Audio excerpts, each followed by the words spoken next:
everyone! Welcome back to our channel. Today's video is about getting documents back from the trash.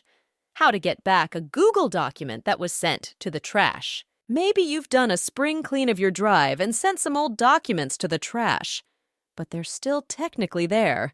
Reclaim them if you want. So let's get started. Open your Google Docs application on your device and check if you are signed into the application itself.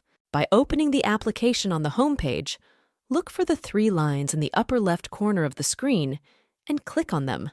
And then on the new page, look for the trash option in the drop-down menu. Click on it. When a new page opens, select the document you want to return. It will do this by looking for 3 dots on the document itself and clicking on them.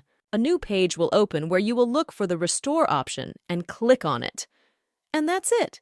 You have successfully recovered the document from the trash. So, the next time you need to restore documents in Google Docs, remember the empty trash can icon in the recycle bin, but use it with caution.